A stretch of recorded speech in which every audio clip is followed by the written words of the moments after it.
All right, we are just about ready to begin.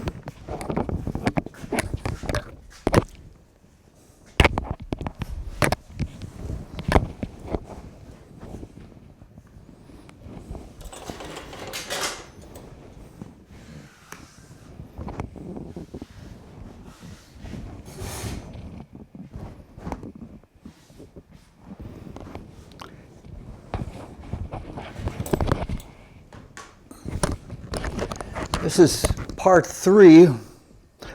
two of a three-part discussion, and it's on the subject of soul growth. It is part of a major series on the evolutionary creation, from the viewpoint of our human life wave. The creation takes place in 7 worlds or major subdivisions of worlds. And those worlds are divine spirit, life spirit, human spirit, which is also abstract thought, concrete thought, the world of desire, the etheric subdivision of the physical world, and the chemical subdivision of the physical world, the one that we are most familiar with. Now, the worlds are interfaces between the known and the unknown. You might even say that they are a congealed interface between what we know and don't know. We place on them a creative hypothesis, and we interact as the creative hypothesis adjusts to the unknown. The unknown relates to the creative spirit. Now,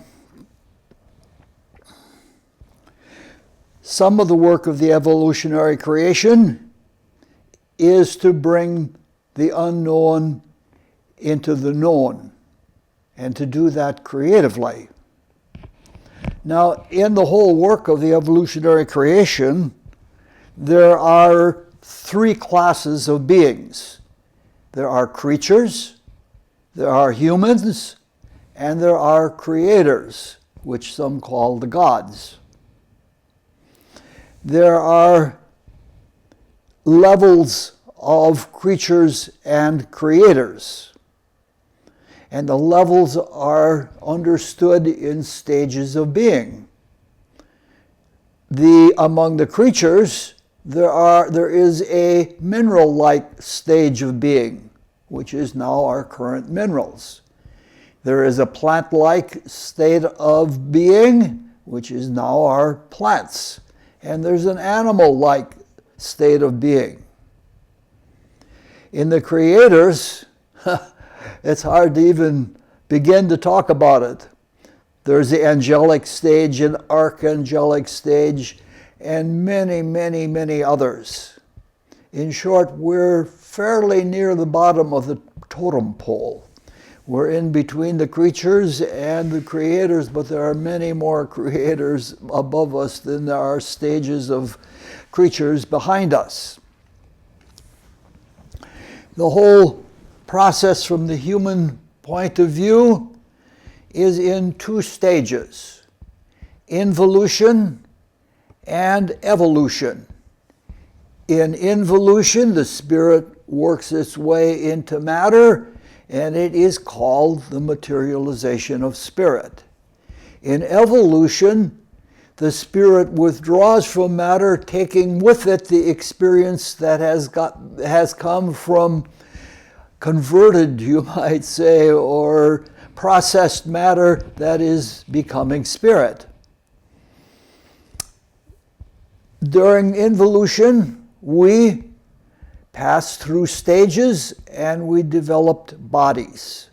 And the bodies are the individual or the microcosmic vehicles of interacting with the worlds. Now, in the first stage, which is called the Saturn period, we were mineral-like. the whole cosmos was no more dense than a thought. So we're talking about a much grander evolution than the evolution that is spoken of by materialists, which is only a small bit of it. And we developed physical bodies. And with those physical bodies, we dealt with resistance, beginning with stubbornness. And from that interacting with resistance, we developed the divine spirit, and the power of the divine spirit is will. Then there was a long rest, of course. And in the second period, things were a little bit deeper into matter, and we were plant-like.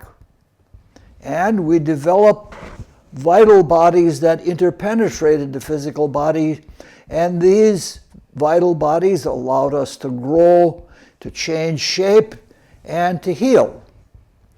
And in reflection of that, it awakened in the spirit what is called the life spirit, which is the spiritual imagination and the very essence of life in the largest sense. And this was connected with the divine spirit. So we were at the end of that Sun period, we had a twofold spirit and a twofold body. The third period is called the Moon period, and in the Moon period we were animal-like, which means we added a new body that interpenetrated the other two bodies, and it was a vehicle that related to the desire world.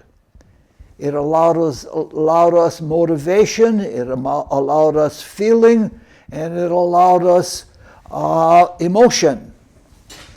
And from that independent animal-like experience, we developed the human spirit. And the human spirit is, we got the idea of what a spirit is. That is a self. In the same way that an animal, unlike a plant or a mineral, an animal can move about. And that autonomy awakened an individual spirit. So then, at the end of the Moon period, we were threefold spirits and threefold bodies. And the spirits were a reflection of the bodies, and the bodies were a reflection of the spirit. We are now in the fourth period, which is called the Earth period. And in the Earth period, we have been developing a concrete mind.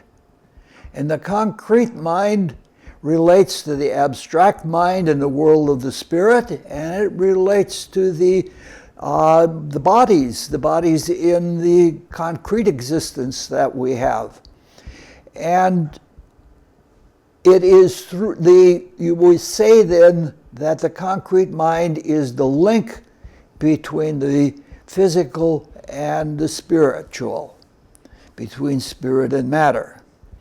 Gradually, the spirit is entering into its vehicles, the bodies, and awakening in them, and awakening to their reality, and awakening to self. So this is a big thing that we're going through. This is what our life is right now. It is awakening, and it's awakening to what's in reality outside of us, and it's awakening to what we are as spiritual beings. It's a wonderful time for us to be in. Now,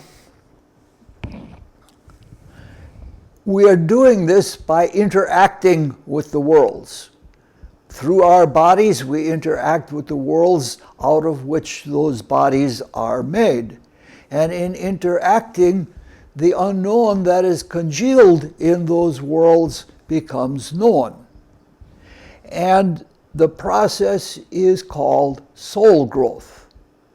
And soul is the stuff of a given world that has been mildly spiritualized. Not so completely spiritualized that it is part of the spirit. It benefits from that, but it's not completely spiritualized yet. So soul is a substance that isn't really matter, but it really isn't spirit either. And it's sort of an in-between state. Eventually, all of the soul gets absorbed into the spirit and it becomes a creative power. Now, because we have these three concrete vehicles, the dense physical body, the etheric vital body, and the desire body made up of emotions and feelings, there are three different kinds of soul. We have conscious soul, which is produced through the physical body. And it is by impact, though that's a tricky word, because even a light falling on, a reflected light at that, falling on the retina is an impact. And so, through impact, conscious soul is produced. And that conscious soul reflects back into the divine spirit, which is basic being. The divine spirit in our evolutionary being is just simply being. It just is, without any differentiation. And so the most basic kind of consciousness is called, the soul that relates to basic consciousness is called conscious soul. The soul that comes out of the etheric vital body is called intellectual soul, because the life spirit into which the intellectual soul is absorbed is called, at least going all the way back to the ancient Greeks, is called the intellect. And so intellectual soul is the experience from the ethers that is taken into the life spirit as a soul substance. Emotional soul is obviously produced in the desire body. And it is when we experience feelings, when we experience emotions, when we desire things, when we're motivated to do things, in those very actions, we develop emotional soul. And the emotional soul reflects back into the human spirit, into the self. So those are the things that we're working with. Now, in the talk immediately preceding this, we gave a brief discussion of the three kinds of soul. In this talk, we're going to go into a more detailed discussion of the three types of soul, because we need to know this. This is practical, because this is what our life here is for. All right.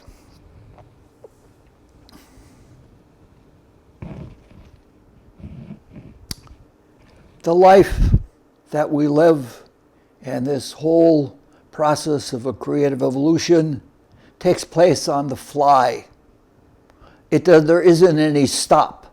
There are rest periods, but even the rest periods are more active than the manifestation periods. Often we experience things and we can't carry out the conclusions of our experience immediately because we're off on something new. In such instances, a thought can be reflected into the reflecting ether. And there it is stored as a memory. I think we should, all right, let's do a restart because that's a little too technical to begin with. When we discussed conscious soul in the preceding talk, we said that developing and absorbing conscious soul was timely. It's in season. The reason it is timely is because the chemical subdivision of the physical world is here. It isn't always going to be here. And so you do what the farmers say, you make hay while there is sunshine. And so we take advantage of it. Now, it is tempting, if you're an intellectual kind of individual, it's tempting to just sit back all day and read. But that's not developing any conscious soul. It is when you interact with the world, especially through your physical body. So it's timely, and as much as possible, we should interact with the physical world. Now, we know the physical world is not going to be here forever. It will be reincarnated 3 more times, but it'll never be as dense as it is now. And the experience or the conscious soul that you can get from it now will not be available. This is the only time really that there are going to be solids. In the future, the physical world will be no more dense than liquids. So take advantage of it. It's a holiday season. This is done right before Easter. You could actually take a jackhammer and go out in the streets and start chopping them up. And when the police come, you just say, well, we're just celebrating our religion. We're conquering the physical world and we're interacting with it. When things are concretized, they become part of our consciousness. We wake up. We develop consciousness, the most basic kind of consciousness of all, to be aware of anything. So that is the timeliness of soul growth for conscious soul.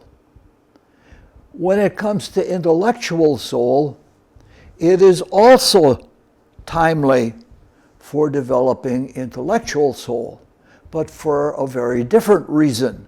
The ethers are here, and we experience them, but the physical world is not going to be here long. It has, different people have different things to say about it. It's going to be dissolved, and it's going to be reformed in the ethers. If you're a Bible student, you think in terms of when it says the earth will burn up, or the earth will end up in an energy flame, and there will then be a new heaven and a new earth. And that is the etheric plane and the ability to reach deeper into the spiritual worlds. So, the timeliness of developing intellectual soul is that we have to think ahead. If you know that if you live in the south and you know you're going to visit somebody up north in wintertime, you think ahead and you get yourself a good warm coat before you leave for your trip.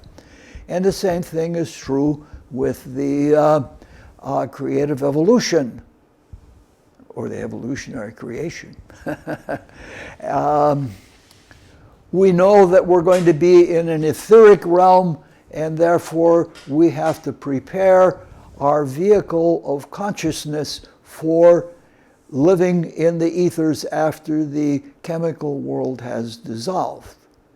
And what we are doing when we're working with intellectual soul, we're doing that.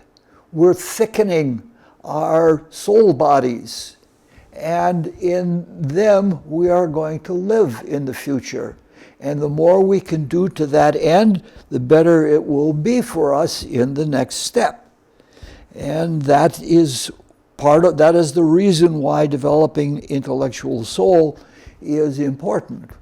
Now, the science doesn't even consider Well, they talk about being absorbed by the sun or something like that, and as the sun expands, and that's what they're talking about, but it is not as precise as what mysticism has found. And the churches say, well, we'll take the next step, we'll get there on faith and belief. So, the evolutionary activity right now, we still have physical bodies, and we're still improving them. But it is not the evolutionary thing right now to be only building new and better physical bodies. The pro-evolutionary activity is to be developing soul bodies so that we can be prepared. So, the etheric soul body is going to be our vehicle of consciousness.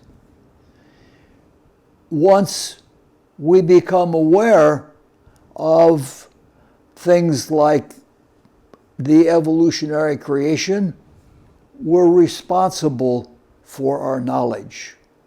We're responsible for preparing ourselves. We can't be like little children where we put on their winter coats for them because they wouldn't be provident. That isn't the kind of consciousness that they have. And we now have knowledge, and because we have that knowledge, it is up to us to prepare. And that is the reason for going in detail into the study of soul growth that we're doing. This is why we're taking this entire talk to talk about building the soul body. Now, earlier it was said that the biological ethers, they're set. They're set when we come to birth. You can't make a bigger physical body. You can put on weight, which is sort of making a physical body, but you can't make a bigger physical body. And the biological ethers, the chemical ether and the life ether that support the physical body, they don't grow either. They're set. They're set by the archetype before we come to birth. But the higher ethers, which are called the soul ethers, which are the light and reflecting ethers, you can grow in them. You can add to them. You can augment them. You can enrich them. And that is what is called etheric soul growth. Now, when we talk about etherical soul growth as we are, the first question is, how do we build the soul body? A reasonable question. If you realize you're supposed to do something, you want to know how to do it. So you ask, all right, I know I'm supposed to do this, how do I do it? Now there's a simple answer, and that simple answer is really important. And the simple answer is one word: use. By using your current soul body, you attract more to it, you organize it, and you have more soul, so to speak. That's a true answer, but it's not adequate, because the answer would come back, how do we do that? And that leads to quite a detailed and elaborate understanding, which is what we're going to try to do. First, let's make a general statement. We're trying to attract and incorporate more light and reflecting ether into our soul bodies. These ethers are attracted as wholes. We went into, in the talk previous to this, we talked quite a bit about each of the ethers being polar. And they can be quite unique in their polarity. But when you attract the ether to you, you don't just attract one pole. You attract the whole. When you have the ether in you, you can specialize in focusing on one pole. Let's take an example, a very graphic example. A mnemonist. A mnemonist is a memory specialist. If you give a mnemonist, open up the phone book, but there aren't even any phone books anymore, so my idea of trying to explain this to you is a little bit archaic, but if you open up a phone book and you look at any page on it, there are many, many names. If a mnemonist does that, a few hours later you could ask him to recite the names on that page in the phone book, and he can do it. And he'll do it pictorially. That is what a mnemonist is. But a mnemonist is so specialized in focusing in the negative pole of the reflecting ether that there is not the same focus in the positive pole. And ratiocination or ratiocination, both of them are legal pronunciations. I prefer ratiocination, but is not the strong point of a mnemonist. In fact, it's often quite weak.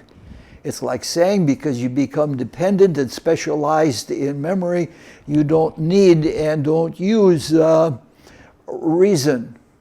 I know somebody who can't focus because of a brain condition, can't do mathematics, but gets through classes by remembering the answers to everything. Eventually it's going to not work out, but that's all aside. All right. We've got the idea that we're trying to absorb ethers into the soul body and that the ethers are absorbed as wholes. Now we want to be more specific, and we want to take ether by ether and pole by pole for a reasonably thorough discussion of them. Let's begin with the light ether, because most mystics believe that in the development of the soul body, the development of the light ether is more important than the development of the reflecting ether. And to say why would have to go into all kinds of evolutionary conditions which would not be appropriate for now. Let's begin with the negative pole of the light ether. And we know from what we said in the past, in the distant past, when we were talking about cosmography, and in the talk before this, we said that the function of the negative pole of the light ether is perception. It applies to all the senses, but especially to sight, because we're talking about light ether. Now, the simple statement would be the more that we use our sense of perception, the more we can draw light ether to our etheric bodies. That's true. And developing perception and improving on perception to be very, very keen and careful and penetrating with our perception, that's a skill. And skills are developed by practical use. It takes persistence in order to develop a skill. It's not like one day you're going to be perceptive and then one day you're going to be not perceptive and the next day that you are. It's something that we develop by working at it and staying with it again and again. Now, we're not only talking about being able to see better. What we're saying is that we have in our etheric vehicles, we have more of the medium through which we have perception. And that means it's sort of like we have an analogy with a computer monitor. With a computer monitor, the resolution of how clear the image is depends on how many pixels. And the same is true with perception through the ethers. The richer your etheric body is, the better the more rich and full your vision is going to be. Now come some things that are almost unbelievable. To most people, if you have the commonplace consciousness, not only can one see better, one can see more. If you have a better instrument, you can see things that others can't. Take a telescope. If you give a telescope a much better focus, you can see stars that otherwise weren't seen by lesser telescopes. But the fantastic part is that eventually you not only see the reflected light of objects, you actually see the energy that light is transported by. That is to say, you see in the light.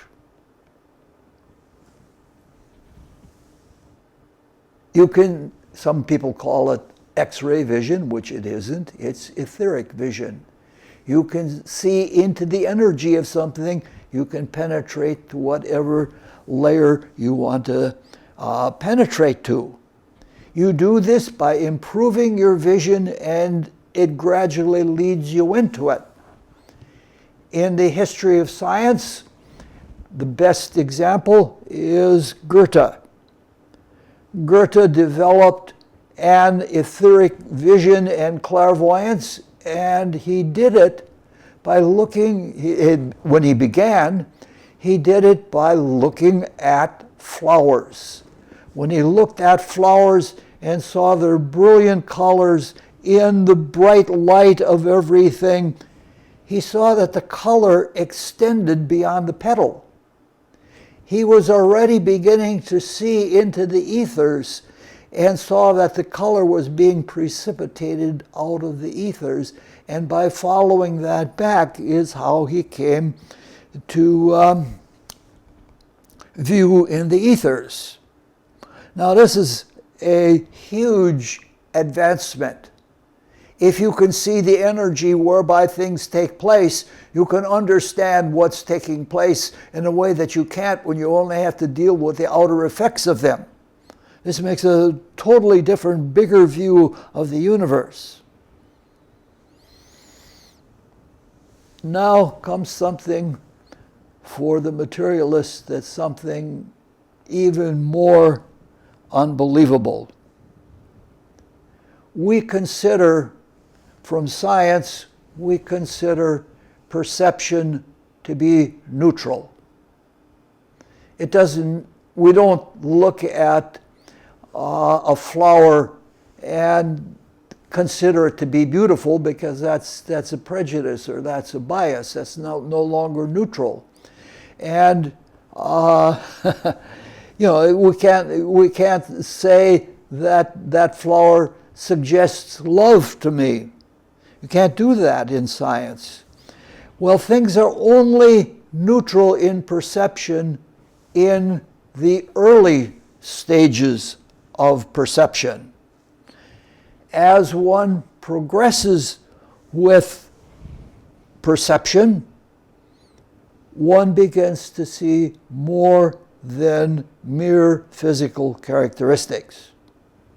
Remember, we're talking about the etheric soul, and etheric soul is made of sympathy and antipathy. That should have given the pathy part of that means feeling. And so we're saying that with improved perception, one can determine the spiritual and moral nature of what is perceived.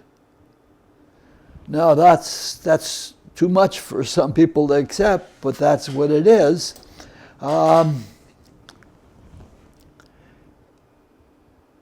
We can say that if somebody frowns, that they're unhappy with a situation. That's the beginning of that kind of observation. That kind of observation, you begin to learn that certain lines in the face have certain meanings. And it isn't just a matter of memory.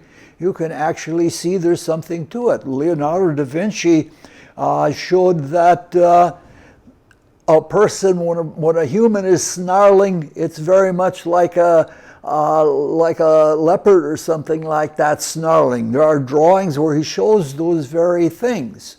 That's the beginning of perception having moral and other qualities. Now, we choose what we look at, and we compare what we look at. That's part of science. You can't be judgmental, but you can judge. Being judgmental is you bias yourself or you prejudice yourself about something being good or bad. But the fact of the matter is that some things are good or bad. There are some things that are pro-evolutionary and some are not pro-evolutionary. For this reason, mystical aspirants are told to look for the good. That is to see the positive. And when you do that, and you see that something is positive, and you get from the perception and understanding of why it is positive, that is an advance in perception. Now, of course, what comes with that is what is good, which, the philosophers would come in with that right away. Now, the normal way that we learn what is good is by authority. We have religions as an authority. We have philosophies as an authority. We have an ethos of a people that is an authority on what is good or bad. And we have science. Now, mysticism doesn't see things that way. Mysticism looks at things in a different way. Mysticism has two answers, but one is an extension of the other. The simple is intuition. The idea is that the light ether and all of these soul ethers are a reflection of life spirit. And life spirit is the realm of pure truth. So when you are observing, and you are observing with that open consciousness, or even an expectant consciousness, you can intuitively know what you're observing means. That's the first thing. That's the first way of knowing. The other way is the realm of life spirit is the realm of purpose. And if one continues with an observation and follows that observation, the more spiritual part of what you're observing, it leads you to the purpose. And that, when you understand the purpose, you can understand whether it is right or whether it is good. Intuition is a marvelous thing. If you have that, you don't need much of anything else. All right.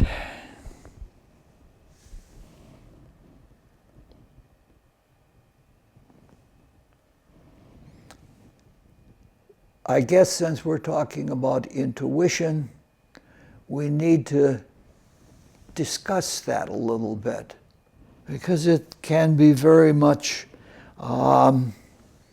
misunderstood, and there can be problems with it.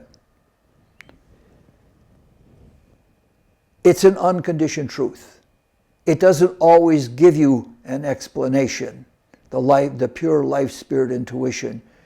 You know that this is right and that's enough.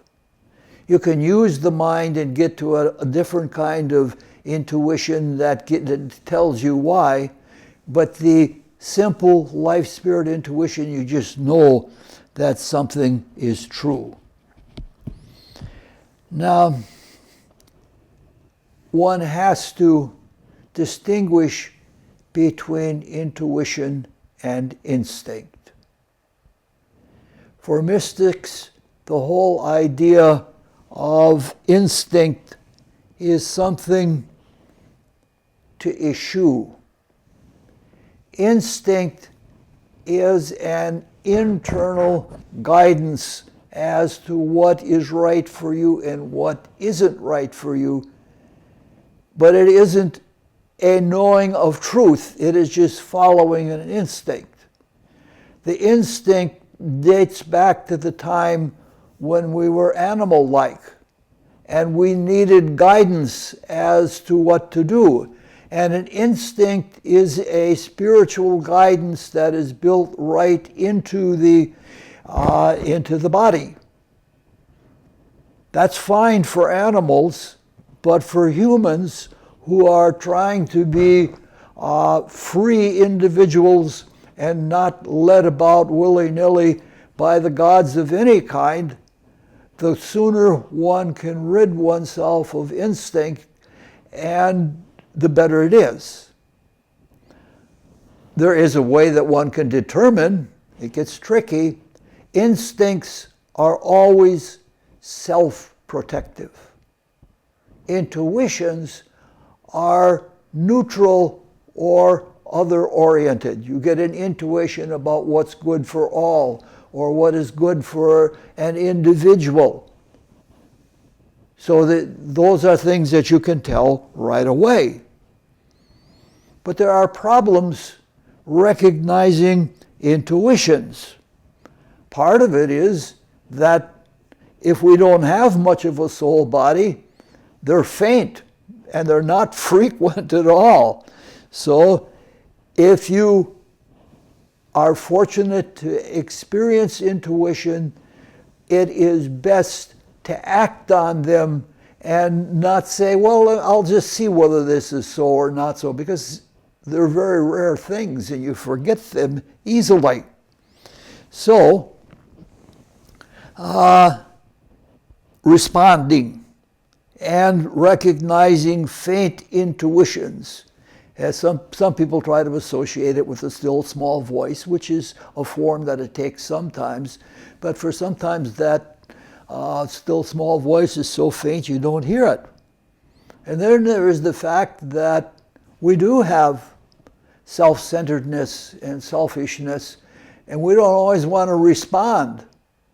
And if you do something to help somebody and they reject it, you're not so likely to suggest something more again or to offer something again to that individual. And it is the same thing within ourselves. If we don't respond to the divine guidance of the Spirit within, we certainly can't expect for it to come more in the future and to become very strongly. Now, sometimes there are things that appear to be intuitions and they aren't. That is to say, we have an internal adversary in ourselves, and it doesn't want to lose its control to the divine part of our being, so it will throw up pseudo-intuitions. But the internal adversary is not creative. The spirit within is creative. That's its very nature. If one experiences an intuition, it is always new. It is always unprecedented. If you have the exact same intuition 2 times in succession, that second one might well be a counterfeit and might best to be taken carefully. Now we get into soul growth. What we're in here now are some of the nitty-grit of this, of soul growth in our daily lives, and things that it's very important to become better human beings, but it's a little bit far afield from what we're trying to do in this talk, and we won't go too far any further in that. We will say that looking for the good is a good way to develop the negative pole of the light ether. And looking for the good, one doesn't need anything outside of oneself. Not a church, not a philosophy, not a society. From within, one can develop that.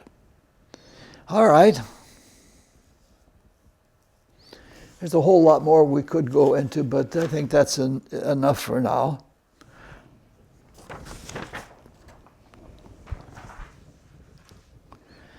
Now we want to look at the positive pole of the light ether.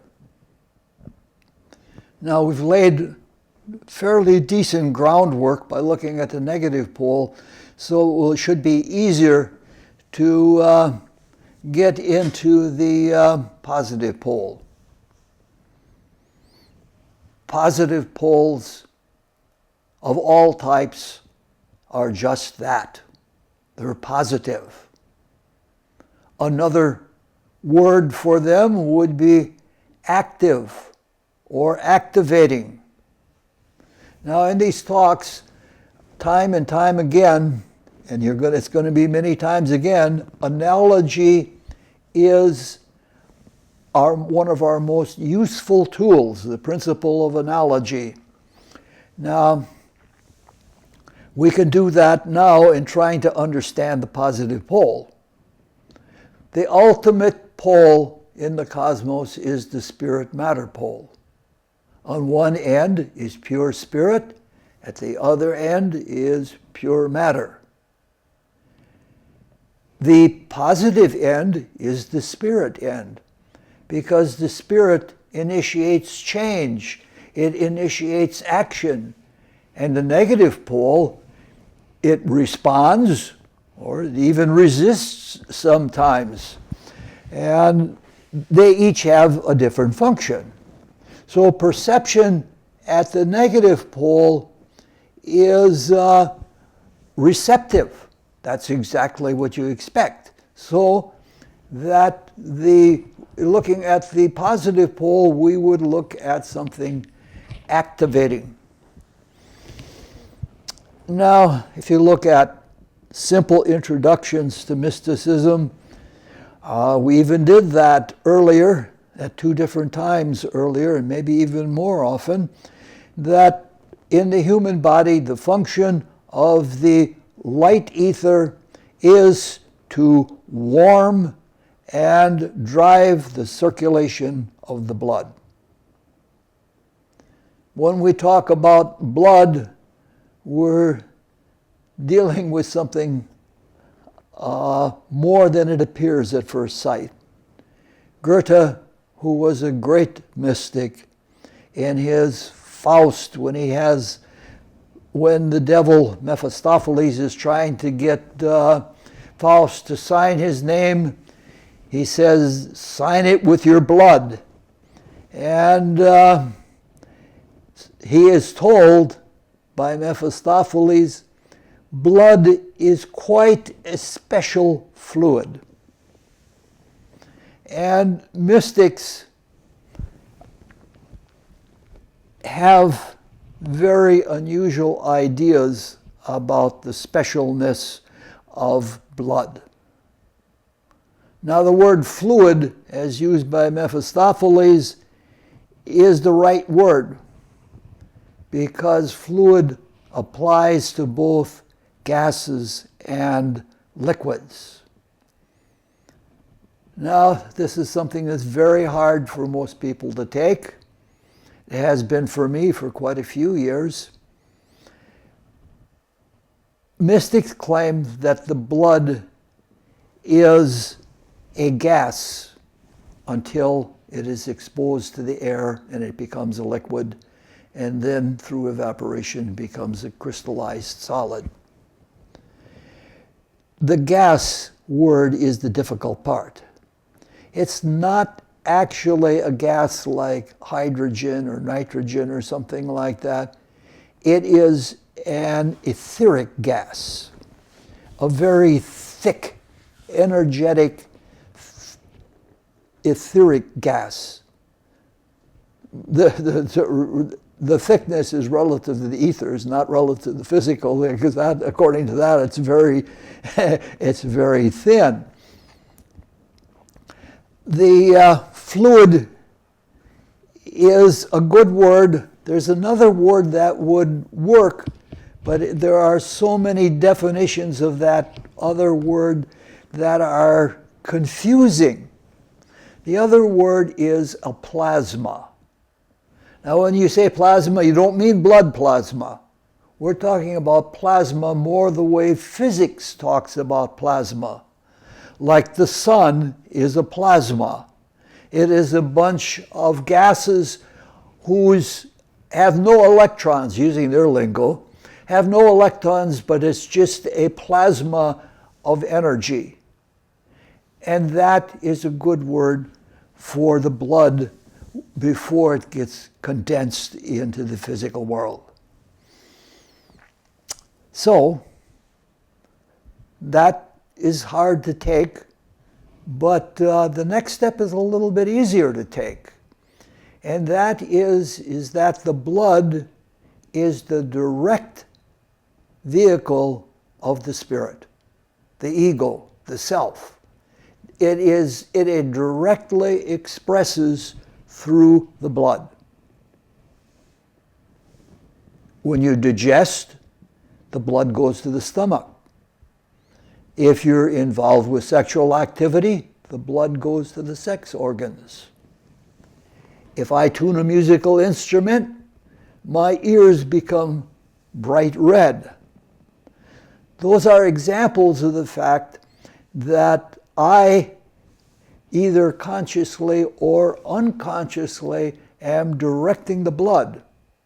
Because there's nothing else directing the blood but the spirit in the blood. Now, we're talking about regulation of the physical body. And there are two systems for directly regulating the body. They are the nervous system and the blood. All of the hormones are in the blood. There are etheric gases within the great etheric gas. They complement each other, but the way they work is different. Nerves are indirect. They got to follow a certain path, and the impulse has to originate in the brain and carry out to wherever things need to be changed or things need to be done. The blood is direct. It's more fundamental. Now, in folk knowledge or in folklore, this has always been the case. One is always urged when acting with spiritual purpose to act from the blood.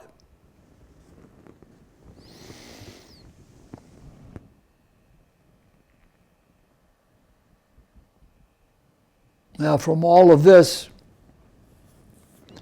it's easy to see that the positive pole of the light ether is attracted through action. Because the blood, the spirit working through the blood causes action in the body. However, we have to clarify a little bit or we'll have confusion. All of the ethers are about action. The chemical ether is about the chemical reactions that take place between atoms. the life ether is about the growth and change in form. It's about vitality. What the light ether is about is action motivated by higher purpose. The life spirit is part of the self or part of the ego. Sometimes it's hard to accept by people to believe that all action is the same.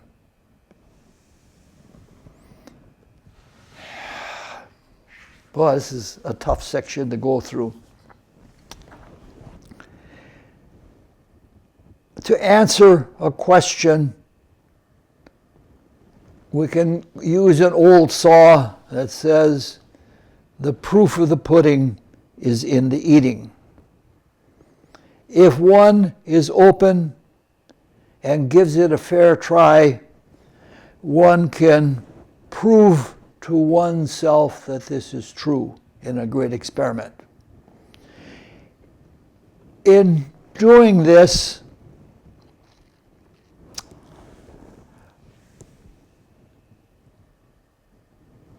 we have to keep in mind that if we are not successful, it doesn't mean that something doesn't exist. We can prove that something exists, but in any kind of science, material science or spiritual science, you cannot prove that something does not exist. So, as with the negative pole, when something is heartfelt or purposeful or pro-evolutionary, it is a matter of what evolves out of it. With intuitive action, and again we're dealing with the light ether and that direct intuition into the light ether, there is no criterion for determination. Usually, intuitive driven acts seem to be acts of love, of kindness, but not always. The ways of God are strange to the ways of men, to paraphrase the Bible, that sometimes intuitive acts are not on the surface immediately kind, or they're not immediately pleasant. Sometimes they're very different from what is on the surface. There's a wonderful statement from children's literature that says this very thing. It requires an insight. It is only with the heart that one can see true. What is essential is invisible to the eye. So we're talking about a heart understanding, and doing things from the heart and from the blood enables one to see purpose. And it enables one to do more with and through and for more light ether. So what I'm trying to say is, in all of this, learn to recognize what is called the stirring of the blood. Again, there are stirrings that come from desire, but they're not the same thing as stirring that comes from the blood. This is something, like all things of soul growth, it takes self-observation, it takes attentiveness, it takes positive purpose, and it takes time. But you can recognize what is from your blood. All right. That's as far as we're going to go in talking about the light ether. Now we want to start talking about the reflecting ether. We said earlier, and we can restate it now, that the negative pole of the reflecting ether is for memory. Now there are several kinds of memory that are not from the negative pole of the reflecting ether. For instance, we have what is called muscle memory, that you do things enough times and they come naturally to you. You don't even have to consciously do them because it's built right into your muscles. But it really isn't in the muscles, it's in the etheric vital body. The etheric vital body is the vehicle of habit. It loves habit. It loves having a rhythmic way of doing things. To some extent, I don't want to get there are so many side trips that we could go into this, but it's a good thing to form good habits and then from time to time form different good habits. I'll just leave it at one sentence like that. Now, there's also brain memory. There are certain things, neural patterns that we have brain traces for. They're built right into the brain. And there are, the brain memories are actually not in the physical brain. They're built into the structure of the etheric brain. In materialism, there is only the physical brain, and for that reason they have misconceptions. They think that the brain is actually creating thoughts rather than being a medium to bring thoughts into the physical world, the thoughts which arise in the ethers or on a higher level. There are a lot of these kinds of misconceptions. DNA is a huge misconception. Some people think that there is a genetic memory that's in the DNA. It isn't. The DNA is a gateway. It allows things from the higher spiritual worlds through the ethers to come into this world through the gateway of the DNA. The higher etheric memory, the higher memory is in the ethers, it's not in the DNA. The form of the DNA is a precipitation of memories from past expressions of creativity coming from the higher worlds. All right, I don't want to take shots at science all the time. Think of a fossil.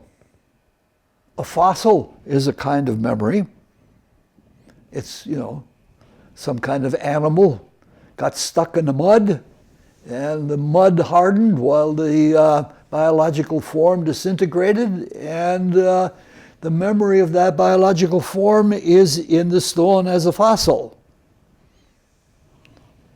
The memory that is at the negative pole of the reflecting ether is like the memory that is a fossil. The only difference is that the negative pole of the reflecting ether is many, many, many, many times more sensitive than the mud. And it has other properties that images can be placed one on top of another and without blotting the other out. To read in that memory is quite a skill. It takes a long time to develop that skill. The strange thing is even though the negative pole of reflecting ether is so impressionable, its longevity of those impressions is long. It goes on for millennia, and it can even be refreshed. So it isn't just an evanescent memory, it's something that is long-term. Now, in human beings, there is a memory that most people are not aware of. They're not aware of it until they die. And when they die and the etheric vehicle leaves the physical, this memory unfolds, and you see your entire life in reverse order as the atoms are unwinding. It's called a breath record. Like if you're looking at something and remembering it, at the same time you're breathing. And while you're breathing, everything that is in the air, in the environment, at that moment is carried into the bloodstream. And in the bloodstream, it is impressed on the negative pole of the reflecting ether. So you have a memory of everything that has happened in your life that is better than photographic, because it contains feelings and other things as well. I have friends one friend almost died by drowning, and he saw everything in his life backwards, but he also saw all of the feelings that were involved in the whole situation. All right, so what we're saying is that we have this kind of a memory. But in that memory, there are things that we didn't know are there. Freud talks about people remembering thoughts they never had. And he's not talking about phantom memories, he's talking about memories of thoughts that were unconscious. We have thoughts that we never bring across the threshold of consciousness.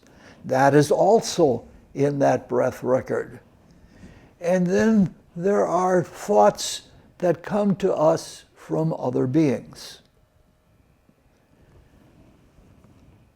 Not many people are strong thinkers, and not many people know how to do it, but there is a way that you can project your thoughts into another person's consciousness as though they were their own. And unless they know their own tone of their own thinking, they'll think it's their own thinking. This is what is done by hypnotists. I had an experience at one time when I was a young man. I was working for a company and I had to wash vehicles. And I became very good friends with a mechanic.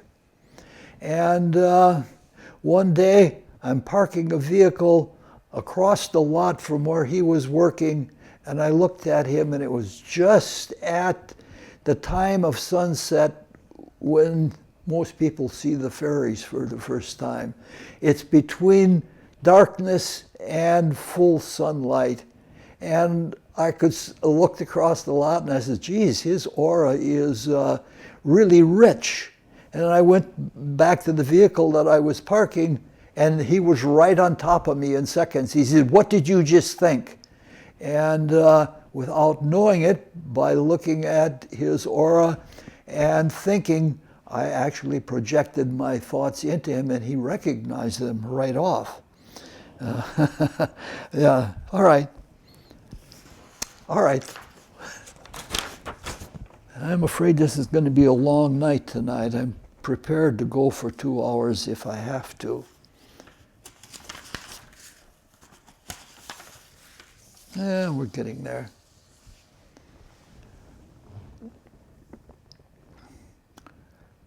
Some things need to be clarified. If we attract more reflecting ether, it does not necessarily mean we will have more memories, though we may. And it does mean that the memories we have will be richer and clearer, and the memory of them will be stronger, and facility for drawing up memories will be easier, will be more fluent. Now, it may mean memories of other sources of experience. Now, in a few minutes from now, we're going to talk about out-of-body experiences. But the fact is that the soul ethers can be separated from the biological ethers. And we're going to go into that. I don't know if that'll be tonight or that'll be in the next month when we do the third part of this. In short, the soul functions of perception and activation and memory and thought can be conducted outside of the dense physical body.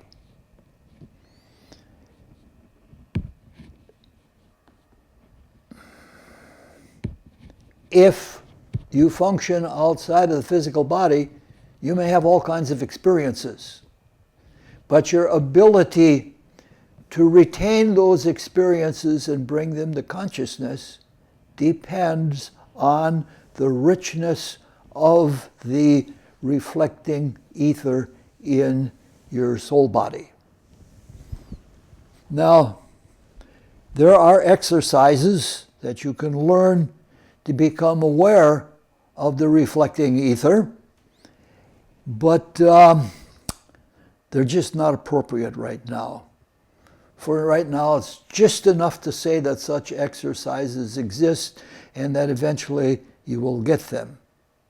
There are also means to impress memories more deeply in the etheric memory. Now, the whole philosophy of life changes when you get on the spiritual path. When you're on the spiritual path, you recognize that the spirit is immortal and imperishable. And that because our physical bodies are perishable, we have fears, and we extend those fears to spiritual things. And this inhibits, it sickles us from being able to do things, more things than we should be doing. In fact, a lot of people shrink from experience. Suppose something ghastly is happening right in front of you. Some people would close their eyes. Some people would even go further, and they would, unconsciously knowing this, they would hold their breath. Because when they hold their breath, they won't have so many moments of looking at this ghastly situation. In both of those cases, that is denying the spirit. The spirit can live through much more than we ever think. And if you're one of the first virtues of someone who is trying to develop spiritually and to function outside of the physical body as an invisible helper, one of the first virtues is courage. And that courage is born in reliance on the Spirit. We don't need to hold our breath. We don't need to close our eyes. We need to see the experience. And there are means that we can have the experience sink in much more deeply. But that's another one of those things I'm going to pass on because there's too much to go into now, and there'd have to be way too much qualification. All right. So we have some things about the negative pole of the reflecting ether. Now, now we want to turn our attention to the positive pole of the reflecting ether in the human soul body. The positive pole of the reflecting ether in the soul body is about thought. The pole reflects thoughts from the concrete mind where they are generated.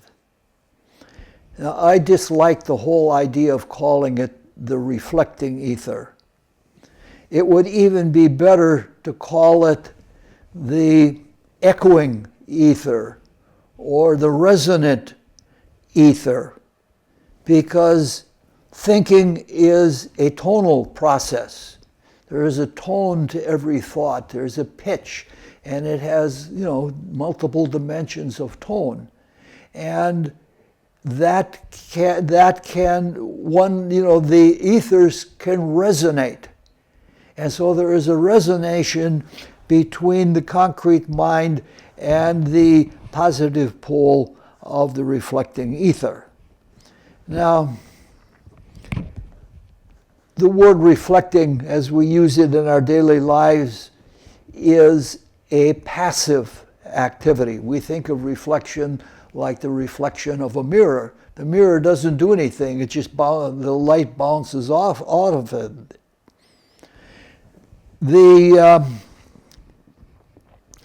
As we use reflecting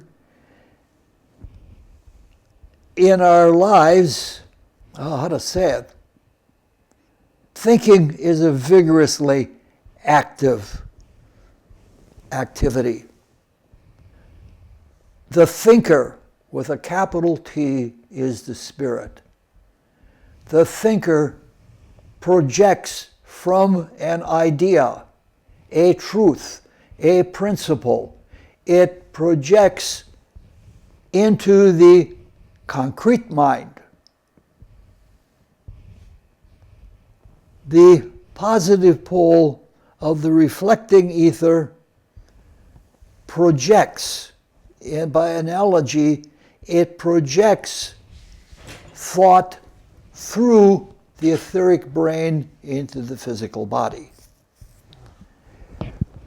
Irrespective of whether one is a true thinker, that is, that the thoughts align with reality, if one is a strong thinker, the thoughts will come into the body. Obviously, the worst case is to be an untrue thinker or subject to illusion and to be a weak thinker. You're the pawn of everything that comes along in terms of mental activity.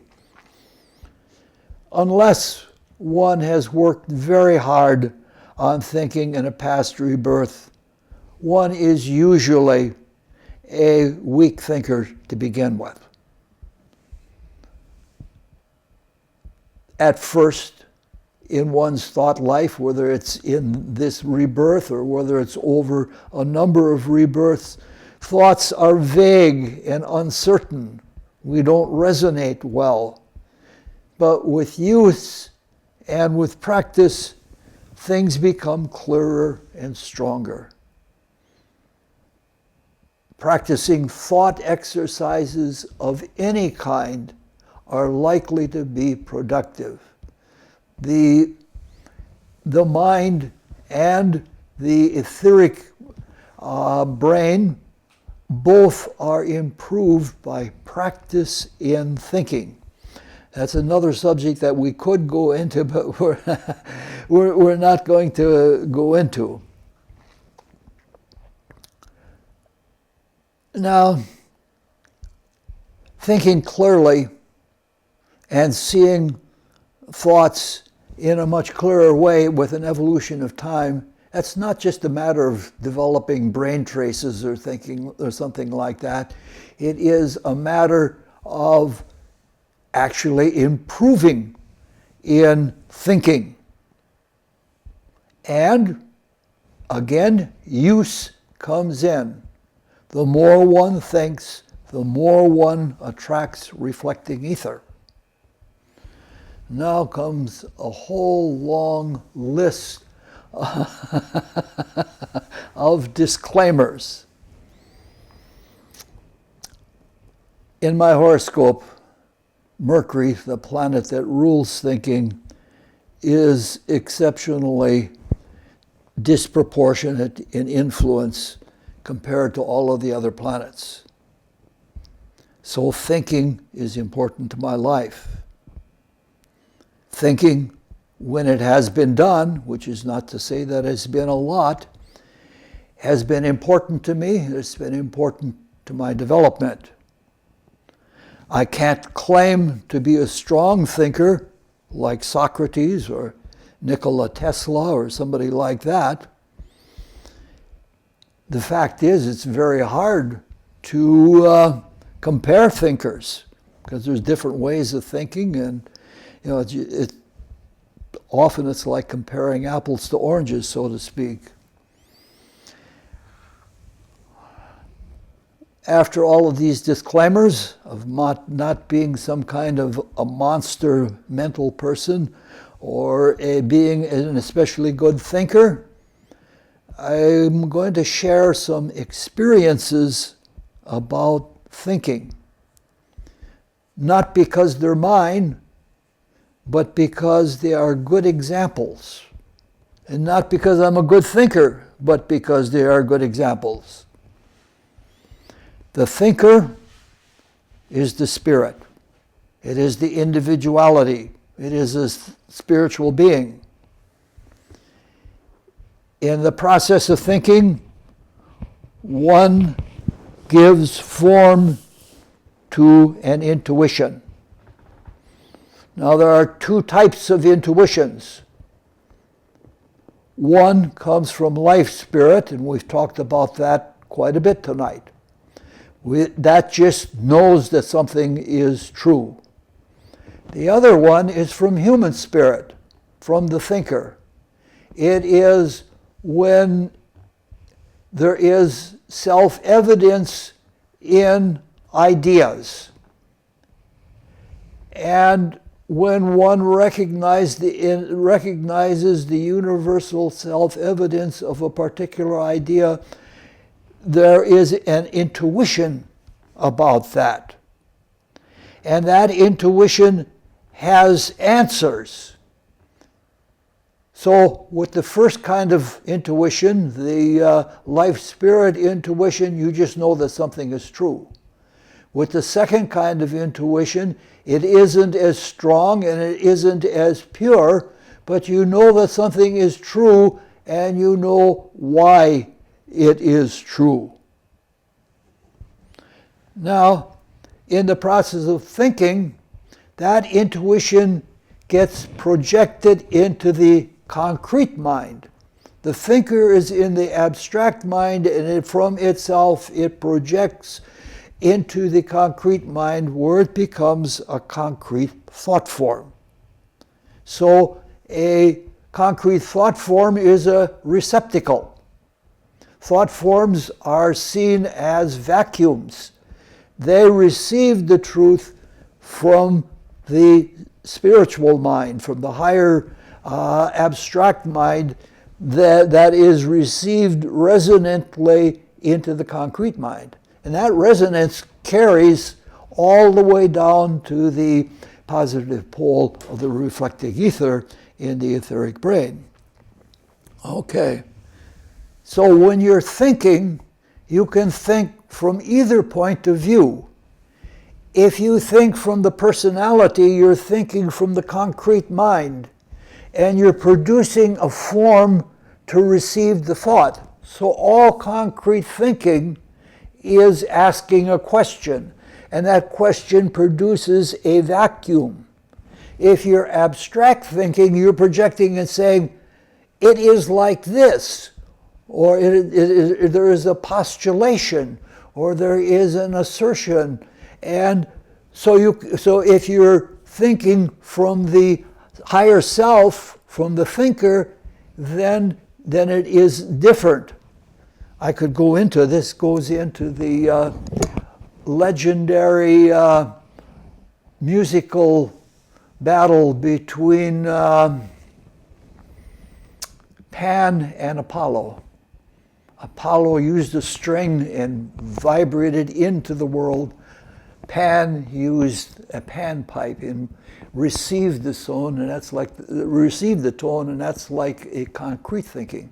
So when you're thinking, the best thinking is back and forth between the higher self and the lower self, between the abstract mind and the concrete mind. So in your best thinking, you're talking to yourself. And the thought that is produced, the concrete thought that is produced, is an imagination. It is a completed thought. Now, a lot of scientists don't like to hear that. They don't like the imagination at all, but they don't like completed thought for that reason. All right. So the best thinking is both receiving by asking questions and projecting by giving answers. In any case, thinking is a creative activity. And original creative thought, even a trivial one, creates a form in which one understands the truth, the specific truth, the intuition that is in. And one knows, not only creates a form, one understands the truth, and one knows oneself as the thinker. This is really important. If you're really thinking, you understand the truth, you understand the thought process, and you know yourself as the thinker. All right. The personal part is I can remember the first time I had this thought process.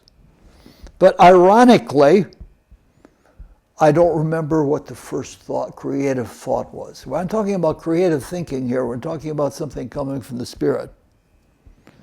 At the time, I had been living with a musician who composed music. And I was extremely impressed by him because he had creative answers just on little specific things that I couldn't get anywhere else. I couldn't get them from the university, and I had long since given up on the churches for giving answers, and the drug culture was no better. But this individual had that ability. He could think, and he could think creatively. And what happened was I was working with something, and I was trying to emulate what he did when he thought. It's kind of funny. I can tell you right where it was. It was on the side of Bascom's Hill on the University of Wisconsin, right above where the Helen C. White Library stands. There was a patch of grass there overlooking the lake, and that's where I was doing my thinking. It's now covered with brush. You can't sit there anymore. But at any rate, I had a thought. And in that, I knew myself as a thinker, and I knew how you produce the thought form to coax in the projection from the Spirit. And that was the beginning. I can't say that I've had a lot of thoughts, and I can't say that I'm a highly creative individual, but that is one experience of thinking. I'll give you another experience of thinking. When I was a young man, I took a time away from the university, and I read the complete works of Plato. And I was still young, and I was intellectually immature. Actually, you don't develop into your full maturity of your mind until you're about 28 years old. And I think at most I could have been 23 or 24. And as I was reading the Plato, I felt a fluttering above my head, right above where all the bones come together there, where the spirit leaves the body or where the spirit enters the body. There was a fluttering. And it was interesting because inwardly corresponding to that fluttering, I was getting understandings from what I was reading, but the self, the higher part, was getting more understandings, and it was so active that working through the way the etheric brain focuses into the body, it was a fluttering. It was as if I was communicating with the spirit of truth in Plato by reading him. Now, that is the spot where the spirit focuses into the dense physical body. If we remember from the Bible, at Pentecost, the disciples felt a rush of wind, and they all had flames in that very spot above the head. That flame was the light of the Spirit. That was a much deeper experience than what I had. And they all spoke in tongues so that they were conscious in the higher self, because if you're in a region of abstract thought, you're where the truth is that expresses through every language. We're not talking about somebody having a speaking in tongue and yammering in some sort of thing. We're talking of somebody being able to speak in any tongue and knowing what they're doing. And if you have a true, sustained, awake experience of the Holy Spirit, you can do that very thing. And that's where the tongues of flame, which were the light that was the focus of the Spirit, was working with them. So, these are just words. And they're words that try to explain an inner process of thinking through outer forms that relate to the way other people throughout history have experienced the truth. They were valid experiences. I can't say, though, that that marks me as an advanced spiritual person. I know many people that know less about spiritual seeking that have had greater experiences. So the thoughts at those times were sparkling. They were exciting. But now, 50 or 60 years later, they're seen as vague. They don't have a richness to them, and they don't have a meaning to them, and they aren't part of the being. So all I'm saying is that by practicing thought and bringing thought into this world through the positive pole of the reflecting ether, you in fact enrich your thought life. And the thoughts are vehicles for truth. And the purpose of the exercises for understanding of developing thinking are purposeful. They are, part of why we exist.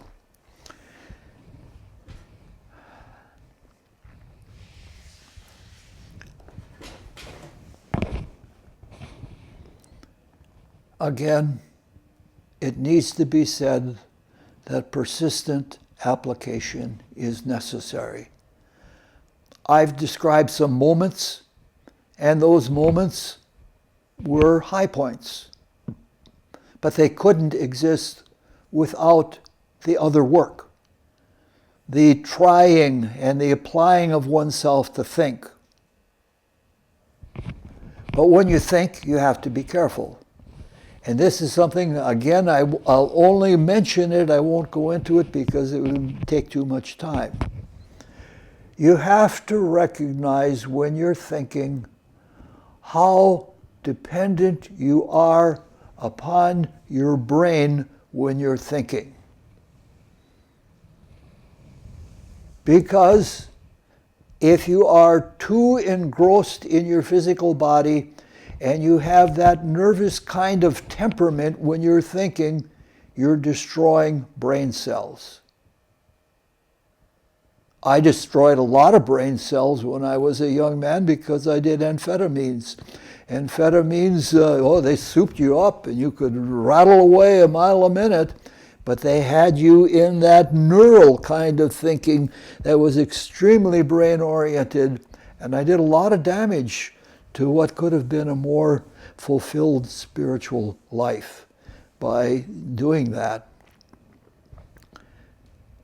In knowing this, some mystics try to train themselves to think outside of the body, even if they don't leave the body consciously. We leave the body unconsciously every night when we go to sleep. Now, it is possible to train ourselves to do some thinking when we are out of our body and asleep. Sometimes it happens consciously. The famous example in history is Archimedes, which some people call Archimedes.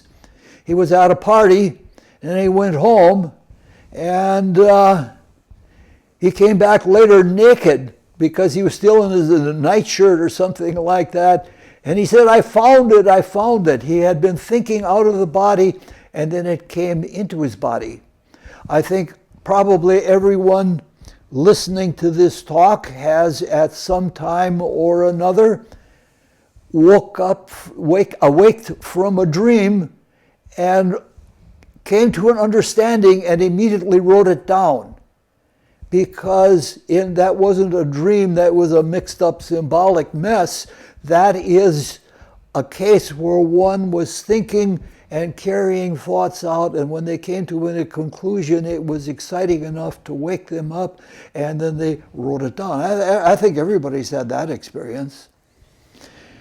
So this brings us to a whole new outlook about the etheric soul body as a vehicle of consciousness away from the physical body.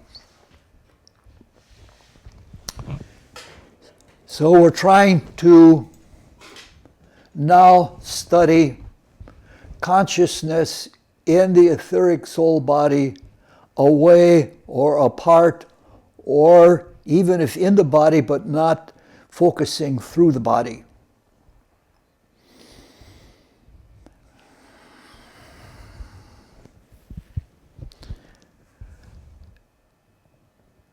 We're saying that use or experience brings more etheric stuff into the soul body, whether it is light ether or whether it is reflecting ether. We want to understand how to augment this process. So we want to address for a very little bit absorption and assimilation of soul material on a very elementary level. We'll try something deeper at another time. Now, none of this is easy to understand on an intellectual level. One can be more soulful with simple life practice, but deeper mental comprehension is not so easy. It hasn't proven to be easy for me. It's hard. Now, we've said the soul ethers are attracted by use. There's much more that could be said about that in terms of origin, but that's also too much for now. If one practices absorption, one automatically, if one practices observation, one automatically attracts light ether. As said, such a person literally walks in light.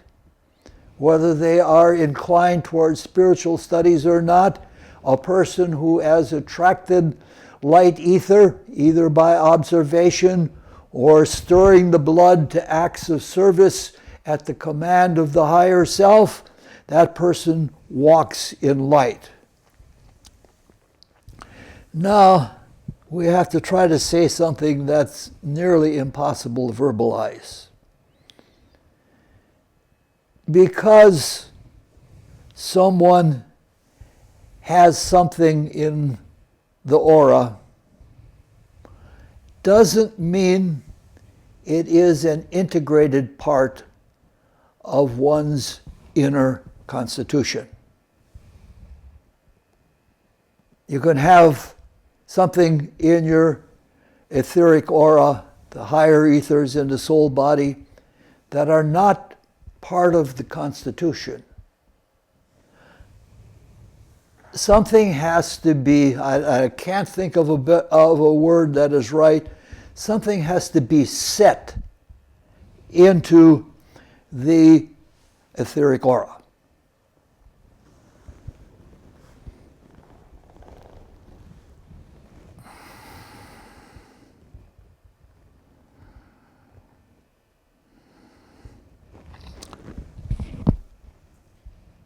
When something is set into the etheric aura, it happens when there is a complete experience. We have experiences that are not complete because we haven't seen them from cause to consequence and from consequence to cause. When you see something forward and back, you have the whole of it, so to speak. We're speaking in terms of time, and time is something valid to speak about now.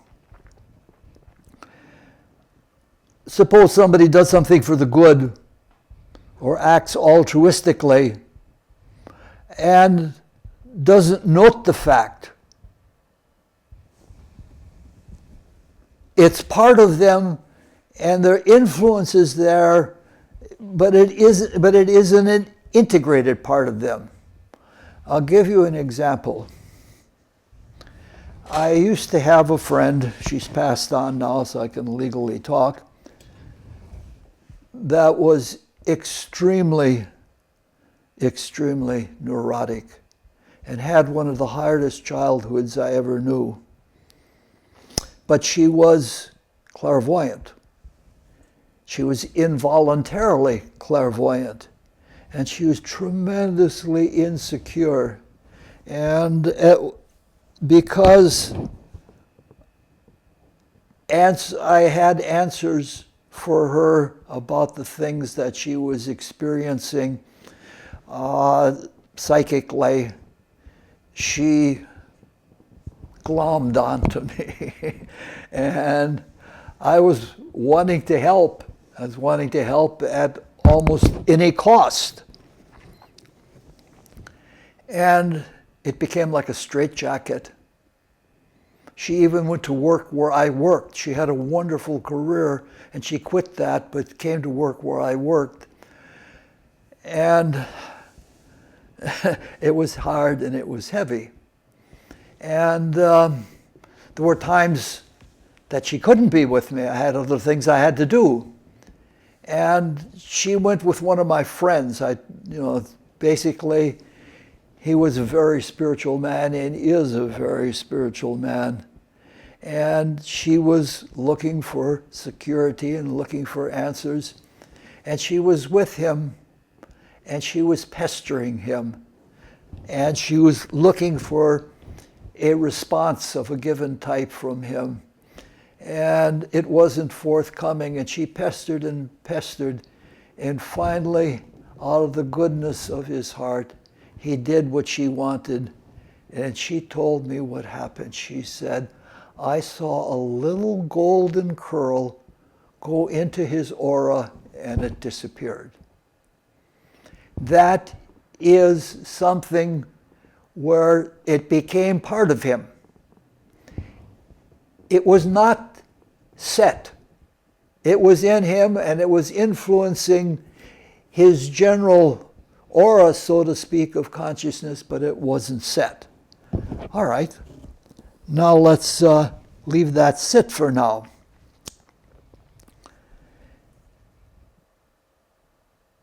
Noting something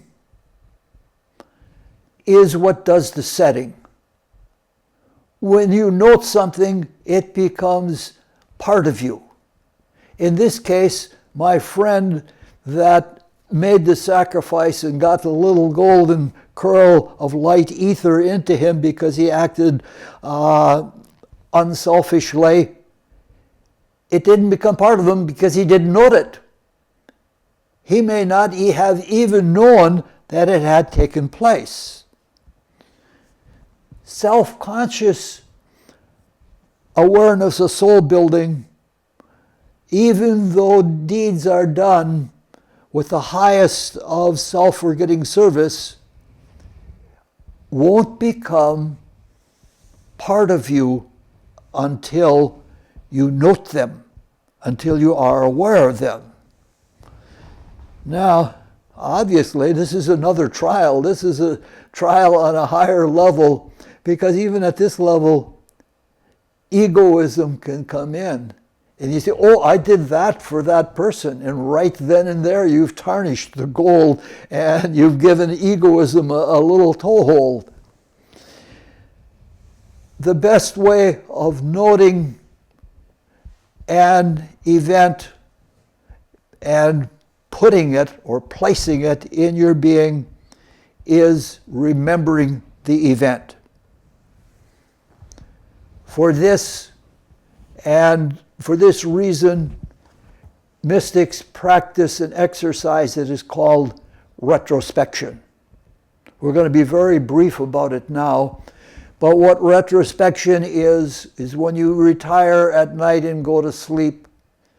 Before you go to sleep, you look at your life backwards and you try to get into that breath record memory and see everything that is there. And you feel everything that is there. And when you re-feel them, you discharge any hang-ups there might be, or you discharge any attachments you might have to anything that you have done. All of those things is when you re-feel them, the event is complete and the essence has been drawn out of them and it is set into your soul nature. Now we can come back to my friend, my two friends. If my friend had retrospected and noted the feeling he had when he relented and did the thing that was so hard to do for the sake of the other person, that would have set it into his consciousness. I don't know if he did. I don't know if he didn't. He does practice retrospection. I know that. But I don't know if he did that.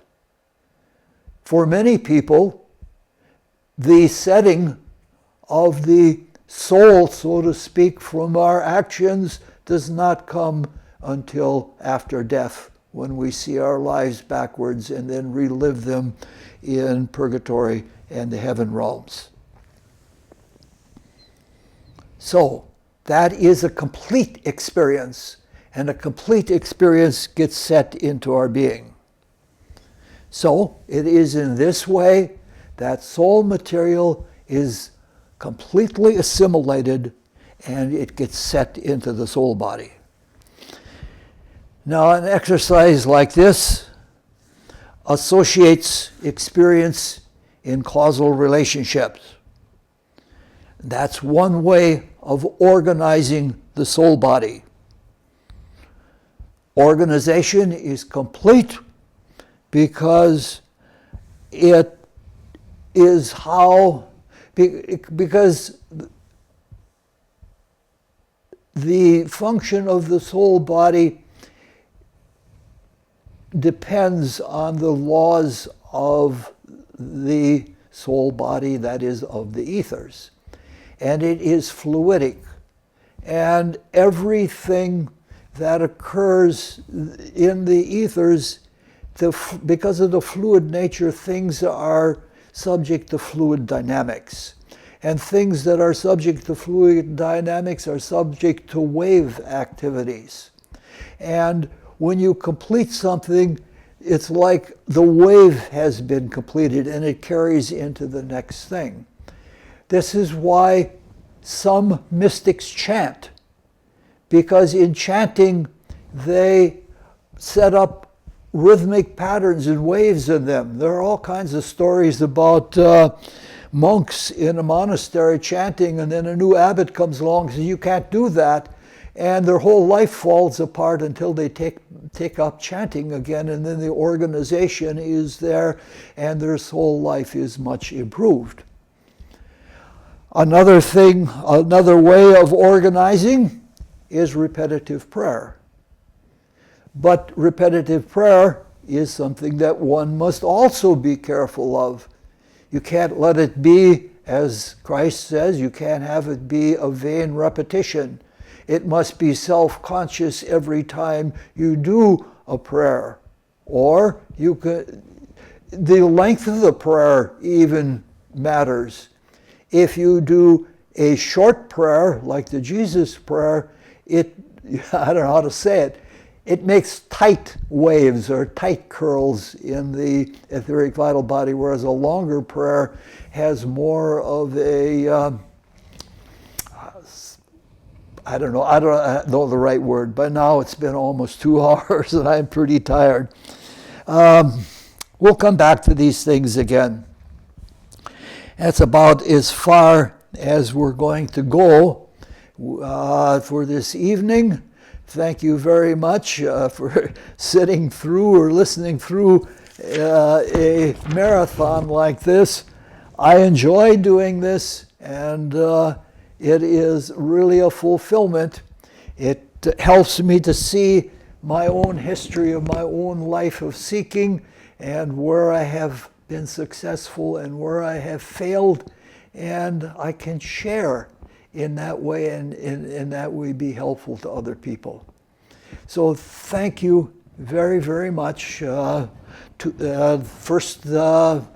First Thursday of next month will be an astrology night.